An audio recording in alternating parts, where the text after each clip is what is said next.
રાજસ્થાનના બારાં જિલ્લાના શાહબાદમાં એક ભયંકર રોડ અકસ્માત સર્જાયો હતો। રાજસ્થાન રોડવેજની એક બસ દુર્ઘટનાનો ભોગ બની હતી।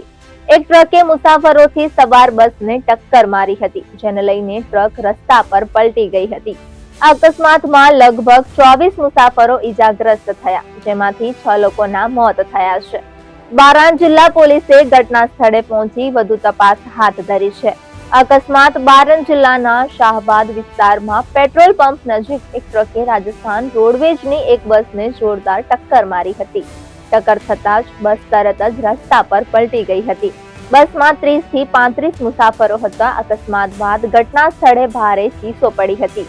ઘટના સ્થળે મોટી ભીડ પણ એકઠી થઈ હતી। પોલીસે પણ ઘટના સ્થળે પહોંચીને 24 ઈજાગ્રસ્તોને એમ્બ્યુલન્સની મદદથી શાહબાદ હોસ્પિટલ સારવાર માટે ખસેડ્યા હતા।